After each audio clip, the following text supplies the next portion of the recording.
오늘 아침 우리에게 주시는 하나님 말씀은 출애굽기 22장 16절로 31절의 말씀입니다. 출애굽기 22장 16절로 31절의 말씀을 봉독하겠습니다.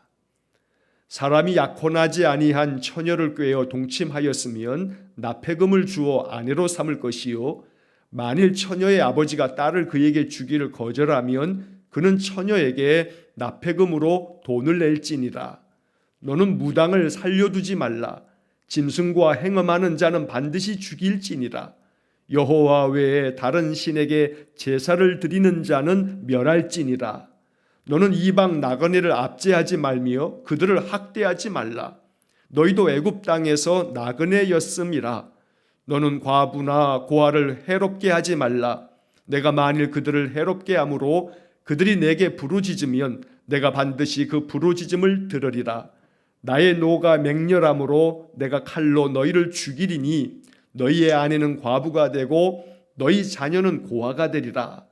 내가 만일 너와 함께한 내 백성 중에서 가난한 자에게 돈을 구워주면 너는 그에게 채권자 같이 하지 말며 이자를 받지 말 것이며, 내가 만일 이웃의 옷을 저당 잡거든 해가 지기 전에 그에게 돌려보내라. 그것이 유일한 옷이라. 그것이 그의 알몸을 가릴 옷인즉 그가 무엇을 입고 자겠느냐. 그가 내게 부르짖으면 내가 들으리니 나는 자비로운 자임이니라.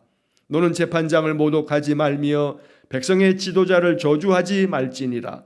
너는 내가 추수한 것과 내가 짜낸 즙을 바치기를 더디하지 말지며 내 처음 난 아들들을 내게 줄지며 내 소와 양도 그와 같이 하되 이랫동안 어미와 함께 있게 하다가 8해 만에 내게 줄지니라. 너희는 내게 거룩한 사람이 될지니 들에서 짐승에게 찢긴 동물의 고기를 먹지 말고 그것을 개에게 던질지니라. 아멘. 자, 어제 우리가 보았던 1절로 15절까지의 말씀에 이어서 오늘 16절부터 31절까지의 말씀을 읽었습니다.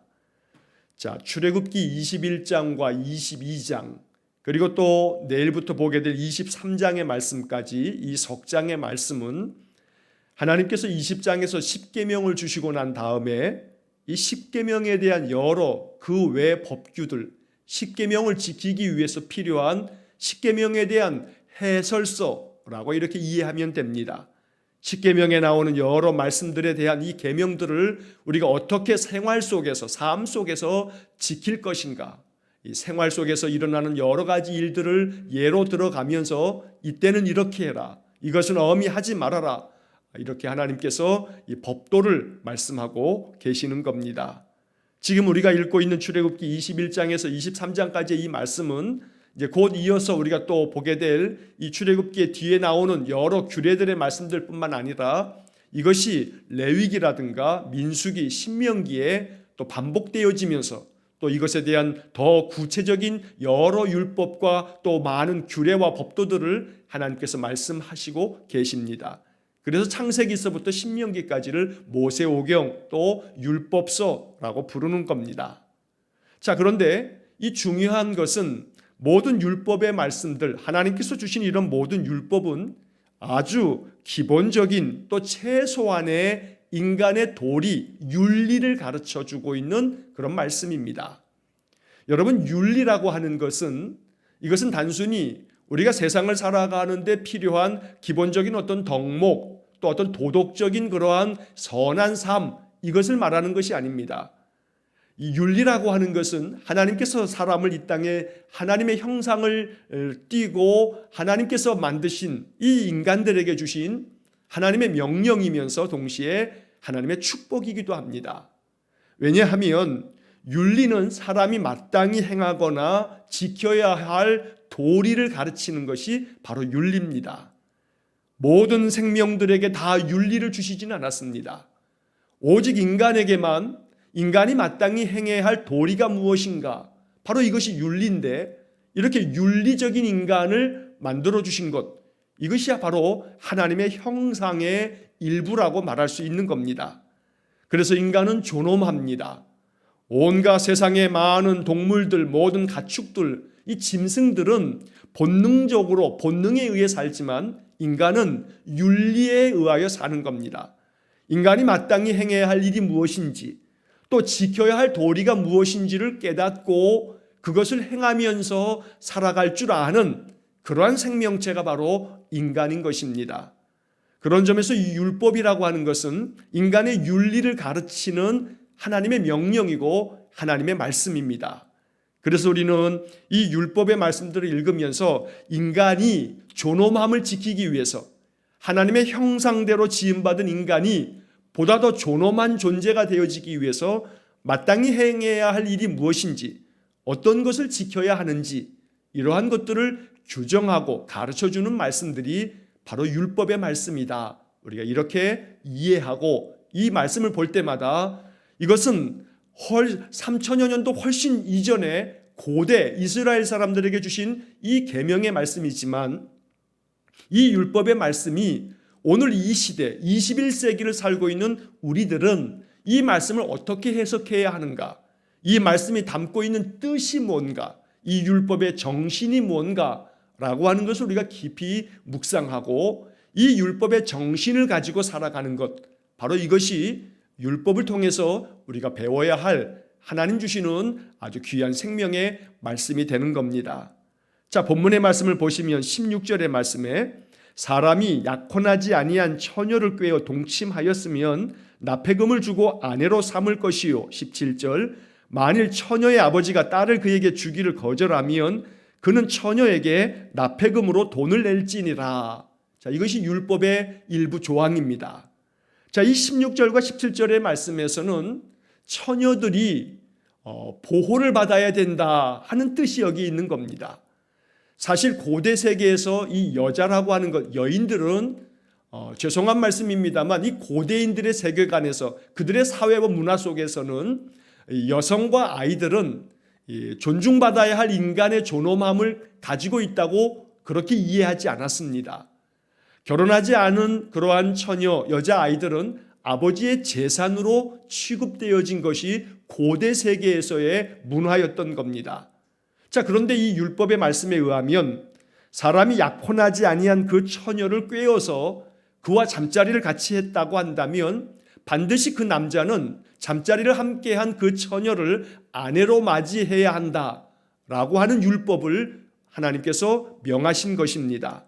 자, 이것은 여자에 대한, 여인에 대한, 처녀에 대한 존중의 마음이 있어야 하고 그를 귀히 여겨서 그에 대한 사랑의 마음으로 잠자리를 함께 했다면 그 여인을 반드시 아내로 맞이해서 그 아내로서 그를 사랑하며 살아갈 것을 명하고 있는 그런 율법의 말씀입니다.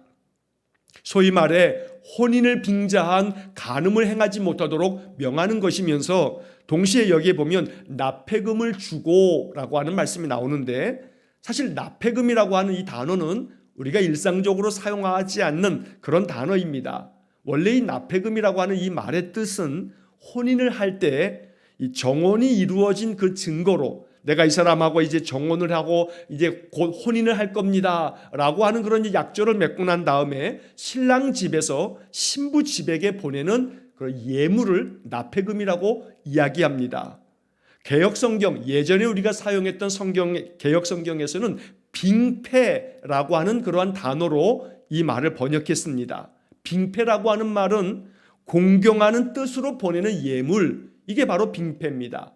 그러니까 납폐금, 빙패라고 하는 단어를 통해서 이 말씀을 보자면 약혼하지 아니한, 결혼하지 아니한 처녀를 취하여서 그와 잠자리를 했다면 반드시 예물을 그 신부 측 처녀 집에다 보내서 정중한 마음으로 그 여인을 아내로 맞이하여 책임을 다해야 한다라고 하는 그런 뜻을 담고 있는 겁니다.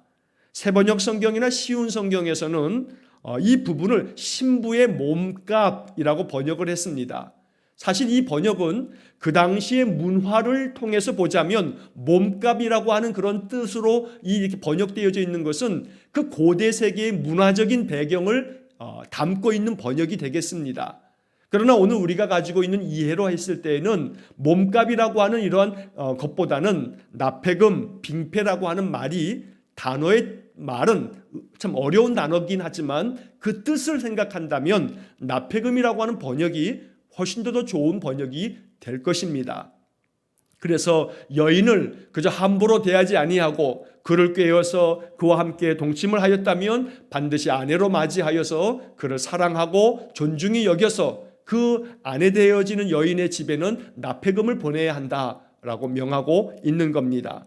자, 17절 말씀에서는 그런데 만약 이 처녀의 아버지가 딸을 내어주는 것을 거절한다면 그러면 그때는 이 처녀에게 납폐금을 보내어 주므로 이 처녀를 취한 것에 대한 그런 마음의 죄스러움을 온전히 표할 줄 알아야 한다. 왜냐하면 그 아버지가 그 딸을 이 남자에게 아내로 주지 않았기 때문에, 거절을 했기 때문에 부부가 될 수는 없지만 이 여인에 대한 최대한의 도리를 해야 한다라고 말하고 있는 그러한 율법입니다. 여러분, 이 16절 17절의 이 말씀에 대해서는 신명기 22장에 보면 이와 관계되어진 또 다른 여러 사례들에 대한 많은 그런 말씀들이 담겨져 있습니다. 자, 그 중에 신명기 22장 29절의 말씀을 보면 이때 남자가 여인의 집에 보내야 할 납폐금의 액수가 정해져 있습니다. 그 액수가 신명기 22장 29절에 보면 은 50세겔을 납폐금으로 보내야 한다고 규정하고 있습니다. 여러분, 은 50세겔이 어느 정도의 이 값을 가지고 있는지 우리는 정확하게 알 수는 없습니다. 그러나 추측해 볼 수 있는 것은 우리가 지난날에 어제도 본 것처럼 종의 값이, 종 한 사람의 값이 은 30세겔이다라고 하는 것을 우리가 며칠 전에 본 적이 있습니다. 자, 이렇게 보았을 때 은 50세겔을 납폐금으로 보내야 한다는 신명기 22장 29절의 말씀을 본다면 이 결혼 지참금과 같은 이 납폐금은 종 한 사람의 몸값, 그리고 거기에다가 또 종 한 사람의 한 3분의 2 정도, 그러니까 이 종 한 사람이 30세겔이니까 50세겔은 한 사람 반 이상의 그러한 사람의 몸값을 지불해야 되는 그런 많은 액수라고도 말할 수가 있는 겁니다. 자, 그 다음에 이어지는 18절, 19절, 20절의 말씀에서는 너는 무당을 살려두지 말라. 19절 짐승과 행음하는 자는 반드시 죽일지니라. 20절 여호와 외에 다른 신에게 제사를 드리는 자는 멸할지니라. 여러분, 이 18절, 19절, 20절은 같은 맥락 속에서 이해를 해야 합니다. 자, 우상들을 섬기는 모든 무당들을 살려두지 말아라. 이것은 율법에 나오는 아주 엄한 말씀입니다. 그래서 여기 오늘 본문의 이 18절뿐만 아니고 또 신명기에서도 이런 말씀들이 매우 강조가 되어져 있습니다. 모든 무당들을 살려두지 말고 죽임으로써 우상 숭배에 대한 아주 엄격한 금지를 명하고 있는 겁니다. 자, 그런데 그 다음에 이어지는 19절의 말씀이 조금 당황스럽고 이게 어떤 맥락 속에서 이 말씀이 여기에 들어가 있는가 하는 그런 생각을 갖게 됩니다. 짐승과 행음하는 자는 반드시 죽일지니라. 여러분, 짐승과 행음한다는 것은 짐승들하고 성적인 그러한 이 교접을 행하는 것, 바로 수간이라고 말하는 것을 이야기하는 겁니다. 짐승과 성적인 관계를 맺는 참으로 말도 안 되는 이러한 행위가 고대 세계에 있었다는 겁니다. 그리고 그러한 자들은 반드시 죽이라고 말씀하고 있는 겁니다. 자, 그리고 이어서 20절의 말씀에서 여호와 외에 다른 신에게 제사를 드리는 자는 멸할지니라. 우상 섬기지 말라는 거죠. 그래서 10계명의 제1계명과 제2계명처럼 나 외에 다른 신을 두지 말아라. 또 어떠한 모양으로도 상을 만들어서 그 우상에게 절하지도 말고 섬기지도 말아라 라고 하는 그런 계명들을 주시고 있는데, 오늘 이 20절의 말씀에서 여호와 외에 다른 신에게 제사를 드리는 자는 멸할지니라 라고 말하고 있습니다.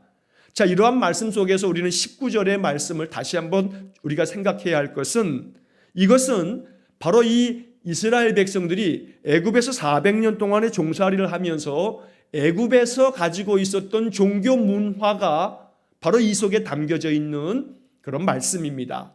그래서 이 애굽의 종교 문화를 우리가 이해해야만 이 19절의 말씀이 이해가 되는 겁니다. 애굽 사람들은 동물들을 매우 신성하게 여겼습니다. 동물들을 그들은 하나의 신으로 여겼던 겁니다. 그래서 그들은 그 자기들이 섬기고 있는 그 동물들을 향해서 제사를 하고 그럴 때 그러한 동물들과의 성적인 교합을 통해서 자기들이 신성해진다라고 하는 종교적인 관념을 가지고 있었던 겁니다. 매우 황당하기 그지없습니다. 자, 동물들을 신성하게 여기니까 그 동물들과 성적인 관계를 맺음으로써 동물들이 가지고 있는 그 신성함이 자기들에게 주어진다라고 하는 그런 신앙 체계를 가지고 있다 보니 짐승과 행음하는 것이야말로 사람이 신성하게 되어지는 길이라고 여겼던 겁니다. 이러한 애굽의 문화 속에서 살고 있었기 때문에 이스라엘 사람들 속에서도 이러한 애굽의 그런 종교 문화를 그들이 익숙하게 가지고 있었던 자들이 있었기 때문에 하나님께서는 바로 짐승과 행함하는 자는 반드시 죽여라 라고 말씀하면서 여호와 외에 다른 신에게 제사하는 자들은 멸하라, 이러한 말씀을 이렇게 같이 붙여놓아서 말씀하고 있는 겁니다. 그래서 18절, 19절, 20절은 각각 별개의 말씀이 아니고 이 18절, 19절, 20절은 하나의 이야기를 말씀하고 있다 라고 하는 것을 우리가 이해해야 되는 것입니다. 인간의 존엄함을 깨트리고 하나님의 창조의 원리를 깨트리는 행위를 금지하고 있는 말씀이기도 합니다. 창세기 2장에 보게 되면 남자가 그 부모를 떠나서 그 아내와 합하여 둘이 한 몸을 이룰지니라 말씀합니다. 그러니 남자가 그 아내와 합하여서 한 몸을 이루는 것이지 짐승과 행함하는 것은 창조의 질서를 깨트리는 그러한 행위이기 때문에 그뿐만 아니라 하나님 외에 다른 신을 하나 섬기거나 그 신들을 신성하게 여기면서 짐승과 행함하는 이런 모든 행위들을 이스라엘 백성들에게서 하나님 금지하고 있는 아주 중요한 그런 계명이 되는 것입니다. 자, 그 다음에 이어지는 말씀에 보면 21절 이하의 말씀에서는 이웃 사랑에 대한 아주 중요한 계명들이 여기에 담겨져 있습니다. 자, 21절, 너는 이방 나그네를 압제하지 말며 그들을 학대하지 말라. 너희도 애굽 땅에서 나그네였음이라. 22절, 너는 과부나 고아를 해롭게 하지 말라. 23절, 내가 만일 그들을 해롭게 함으로 그들이 내게 부르짖으면 내가 반드시 그 부르짖음을 들으리라. 24절, 나의 노가 맹렬함으로 내가 칼로 너희를 죽이리니 너희의 아내는 과부가 되고 너희의 자녀는 고아가 되리라.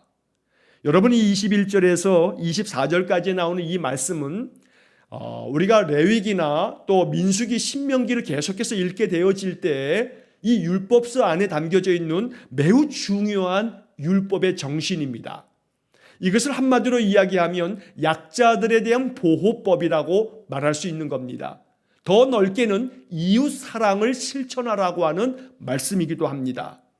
특별히 여기에 이방의 나그네, 또 과부, 고아, 이러한 자들은 고대 세계에서 더더욱이나 사회적인 약자이며 소외계층입니다. 사람들이 거들떠 보지도 않는 그러한 존재들이었던 겁니다. 그런데 이 본문의 말씀을 통해서 하나님이 이 계명과 이 법도를 통해서 이방의 나그네들을 압제하지 말아라, 괴롭히지 마라, 학대하지 말아라 말씀합니다. 왜냐하면 너희도 애굽 땅에서 나그네였다. 너희들이 애굽 땅에서 얼마나 애굽 사람들의 학대를 받았느냐. 그러니 너희와 함께하고 있는 나그네들을, 이방인들을 학대하지 말고 압제하지 말고 그들을 참으로 존중히 여기며 아껴주라고 하는 그런 계명이고 그러한 율법인 겁니다. 자, 또한 22절에 보면 고아와 과부들에게 해롭게 하지 말아라. 그들을 해치고 그들을 상하게 하고 억울하게 하고 괴롭힌다면 그 과부나 고아가 나에게 부르짖으면 하나님이 나 여호와는 그들의 그 부르짖음을 반드시 내가 들어줄 거다. 그래서 내가 노를 맹렬하게 너희들이 고아와 과부를 괴롭힌다면 그 괴롭히는 자들을 향해서 내가 맹렬한 진노함으로 너희들을 내가 징벌할 거다. 그래서 내가 칼로 너희들을 죽여버리겠다 말씀합니다. 내가 너희들을 칼로 죽여서 너희들의 아내가 과부가 되게 하고 너희들의 자녀가 고아가 되게 만들 거다. 여러분, 이 말씀이 참 어마어마한 말씀입니다. 고아와 과부들을 잘 돌보아 주어야지 고아와 과부를 해롭게 하고 그들을 괴롭힌다면 내가 너를 죽여서 너의 아내가 과부가 되게 하고 너의 자녀가 고아가 되게 만들어 버리겠다 말씀하고 있는 겁니다. 그러므로 과부나 고아를 보게 되면 저것이 내 아내지, 저것이 내 자녀이지라고 하는 마음으로 마치 내 아내가, 내가 만약 죽으면 내 아내가 과부가 되는 거고 내가 만약 죽으면 내 자식들이 고아가 되는 것이니 내 아내나 내 자식처럼 그들을 아껴주고 보호해 주어야 한다고 하는 그런 계명인 겁니다. 이게 법이었습니다. 하나님 이러한 법을 통해서 이스라엘 백성들에게 참된 하나님 백성의 아름다운 윤리를 만들어주고 있다는 겁니다. 사람이 마땅히 행해야 할 일을 이스라엘 백성들은 이러한 율법과 법도를 통해서 배워가면서 하나님의 거룩한 백성이 되어져 가는 겁니다. 여러분 이 말씀을 읽으면서 우리들의 마음속에 이것이 오늘 우리 시대에도 하나님 우리에게 주시는 말씀이고 이것이 우리의 마음 가운데 깊은 공감이 되고 깨달음이 될 수 있기를 간절히 축원합니다.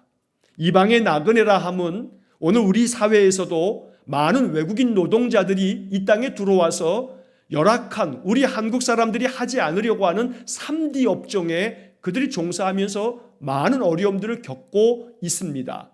그래서 이방의 나그네들, 외국인들이 이 땅에 들어와서 일을 하고 있는 자들을 참으로 귀하게 아껴주는 마음, 이것이 하나님의 말씀을 이루는 그런 삶이 되는 겁니다. 이 땅에 많은 결혼 이주 여성들이 있습니다. 결혼 이민자라고 부릅니다. 동남아시아나 여러 이 이방의 나라에서 이 땅에 결혼을 통해서 이 땅에 들어와 사는 사람들, 언어도 통하지 않고 문화도 너무나 다르고 알지 못하는 이 문화 속에서 참으로 힘겹게 살아가고 있는 결혼 이민자들, 그들도 이방의 나그네들입니다. 그들을 어떻게 도울 수 있을까? 그들이 이 땅에서 잘 행복하게 살아갈 수 있도록 우리가 어떻게 좋은 이웃이 될 수 있을까? 바로 이러한 말씀들은 우리의 생활 속에서도 그러한 자들을, 그러한 사람들을 가까이 자주 만나게 될 때 더더욱이나 이 말씀을 꼭 기억해서 우리의 이웃들을 잘 섬기고 보호하고 또 도울 줄 아는 그런 마음을 가지고 살아야 한다는 것입니다. 자, 그 다음 이어지는 25절의 이하의 말씀에 보면 내가 만일 너와 함께한 내 백성 중에서 가난한 자에게 돈을 구워주면 너는 그에게 채권자 같이 하지 말며 이자를 받지 말 것이며 26절 내가 만일 이웃의 옷을 전당 잡거든 해가 지기 전에 그에게 돌려보내라 27절 그것이 유일한 옷이라 그것이 그의 알몸을 가릴 옷인즉 그가 무엇을 입고 자겠느냐 그가 내게 부르짖으면 내가 들으리니 나는 자비로운 자임이니라. 자, 여기서 하나님께서는 이자 받지 말아라. 어렵고 가난한 이웃에게 돈을 구워줬다면 너희들 그들에게 이자 받으려고 하지 말고 채권자 같이 하지 말아라. 빚쟁이처럼 돈 갚으라 돈 갚으라 자꾸 채근하고 압박하고 그들을 괴롭히고 이러한 짓을 하지 말아라 하고 율법으로 정해놓으신 겁니다. 여기 25절 그 마지막에 이자를 받지 말 것이며 라고 하는 것은 아주 대단히 혁명적인 그런 말씀입니다. 오늘 우리 사회도 마찬가지입니다. 여러분 이 은행업이라고 하는 것, 이 금융업이라고 하는 것은 소위 말해 속되게 표현하면 돈 놓고 돈 먹는 장사입니다. 돈을 빌려주고 그 돈에 대한 이자를 어마어마하게 받습니다. 자, 이처럼 이 고리대금업을 하나님께서 금하고 있는 것입니다. 가난한 자들에 대한 보호법이 된다는 겁니다. 오늘 이 자본주의 사회에서 물론 최소한의 정말 작은 이자를 받아서 나에게 돈을 빌려주는 그런 제도가 있다면 좋은 것이 되겠습니다만 그러나 터무니없이 많은 이자를 통해서 사람들을 괴롭히고 있는 그러한 일들 이거 하지 말아라 말씀하고 있는 겁니다. 아이러니하게도 유대인들이 오늘날 굉장히 많은 큰 부를 이루었습니다. 그래서 이 유대인들이 가지고 있는 이 경제적인 어떤 그런 권력은 어마합니다. 어마어마하게 큽니다. 그러나 그 실상을 들여다보게 되면 유대인들의 경제권이라고 하는 것은 순전히 고리대금을 통해서 만들어지는 겁니다. 그래서 사실 지금도 유대인들이 하나님의 이 구약의 말씀을 굉장히 중요하게 여긴다고 하면서 사실은 그것 또한 그들이 선택적으로 자기들이 좋아하는 것만 그냥 취할 뿐이지 오늘 이 본문의 말씀 바로 이 25절의 말씀처럼 채권자 같이 하지 말고 이자 받지 말아라. 이 말씀을 그대로 그들이 행한다면 이 세상의 경제 구조가 아마 혁명적으로 바뀔 겁니다. 오늘 이 말씀을 통해서 이 자본주의 체계가 갖는 한계가 분명히 있습니다만 아직은 이 자본주의 체계 안에서 우리가 살고 있으니 누군가에게 돈을 구워줬을 때 채권자처럼 빚쟁이처럼 사람 괴롭히지 말고 또 26절의 말씀에서는 예를 들어서 이야기합니다. 만약에 이웃의 옷을 전당을 잡았다면 해가 지기 전에 그것은 돌려줘라. 왜냐하면 그것이 그 사람에게는 이불이 아니냐. 고대인들에게 있어서 이 옷이라고 하는 것은 이불과 같은 역할도 했기 때문에 그가 밤새도록 그 유일한 옷으로 몸을 가려야 하고 그 밤새도록 그 추위를 그가 막아야 하는 것도 옷 하나인데 만약에 그것을 전당 잡았다면 네가 돈을 받지 못했어도 그 옷만큼은 해가 지기 전에 돌려주도록 하라고 말씀하고 있는 겁니다. 자, 이러한 말씀을 통해서 결론적으로 이야기하는 것은 27절 맨 마지막에 나는 자비로운 자임이니라. 여호와 하나님은 자비로우신 분이기에 너희들도 이 자비로움을 배우라고 말씀하는 겁니다. 자비로우신 하나님을 배워서 하나님의 이 성품이 우리의 성품이 되어 우리가 인생을 사는 동안에 사람들에게 자비를 베풀 줄 아는 그런 마음을 가지고 사는 것, 이것이 바로 이 율법이 담고 있는 정신이고 이러한 말씀을 듣고 또 묵상하는 우리들은 내 마음속에 하나님 자비로운 마음을 주셔서 사람들을 대할 때마다 언제나 자비로운 마음을 가지고 사람들을 대할 줄 아는 그러한 마음을 갖도록 이 아침 이 말씀을 하나님의 명령으로 우리가 받아야 되겠습니다. 자, 그 다음에 28절 이하의 말씀에 보면 너는 재판장을 모독하지 말며 백성의 지도자를 저주하지 말아라. 지도자들을 존중히 여길 줄 아는 마음, 그들을 잘 따를 줄 아는 마음이 있어야 사회 질서가 온전히 이루어지기 때문에 이러한 말씀을 명하신 것이고, 그 다음에 29절과 30절의 말씀을 보게 되면 네가 추수한 것 중에서 또 포도즙을 짜게 되면 이것들을 하나님 앞에 첫 어떤 만물을 하나님께 드리라 말씀하고 있는 계명입니다. 또 처음 난 아들도 하나님께 내어드려라. 이것은 하나님의 것이다. 이러한 것들은 하나님의 것을 구별할 줄 아는 말씀을 담고 있는 겁니다.